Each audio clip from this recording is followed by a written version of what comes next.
Hello friends, আপনাদের সবাইকে জানাই আমার চ্যানেলে স্বাগত। আবার অনেক দিন পর হাজির হয়ে গেলাম একটা নতুন রেসিপি নিয়ে। আজ শেখাবো মাছের তেল চচ্চড়ি। মাছের তেল চচ্চড়ি করার জন্য যা যা লাগবে তার মধ্যে ফার্স্ট হচ্ছে মাছের তেল, তারপরে হচ্ছে আলু, পেঁয়াজ, কাঁচা লঙ্কা কুচি করে রাখা এবং হলুদ গুঁড়ো, লঙ্কা গুঁড়ো, নুন।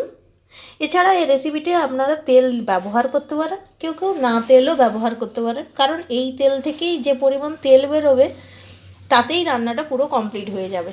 মাছের তেল চচ্চড়ি তৈরি করার জন্য ফার্স্ট আমরা কড়াটা গ্যাসে বসিয়ে দিয়েছি এবং কড়াটা গরম হলে আমরা এতে সামান্য পরিমাণে তেল দেব, সর্ষের তেল সামান্য পরিমাণে।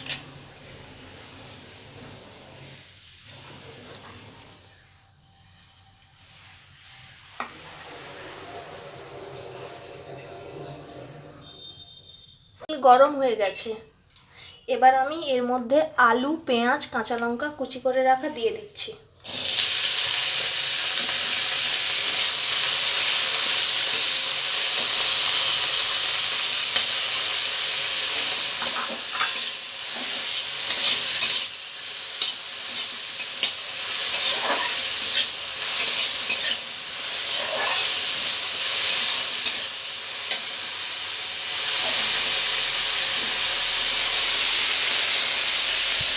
এগুলোকে সামান্য ভাজা ভাজা করে নিতে হবে।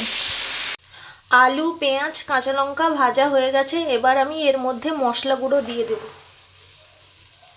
হলুদ গুঁড়ো, লঙ্কা গুঁড়ো এবং নুন, স্বাদ মতো নুন দেবেন আপনারা।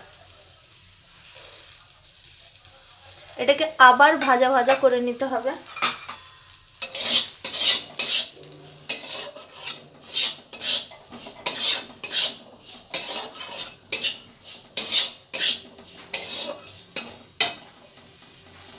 এবার এর মধ্যে দিয়ে দেব মাছের তেল।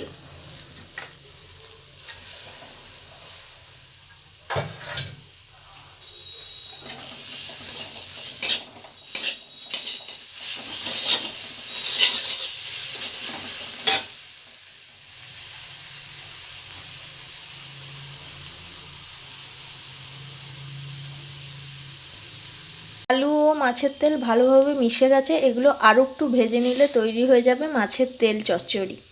তৈরি হয়ে গেছে মাছের তেল চচ্চড়ি। আশা করি আপনাদের দেখে খুব ভালো লাগছে।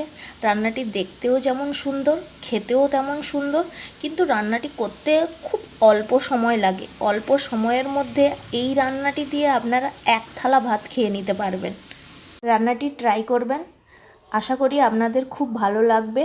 যদি আমার রান্নাটি ভালো লেগে থাকে তাহলে আমার চ্যানেলটিকে সাবস্ক্রাইব করবেন, লাইক করবেন, শেয়ার করবেন এবং কমেন্ট করবেন। আমার রান্নাটি দেখার জন্য আপনাদের অসংখ্য ধন্যবাদ।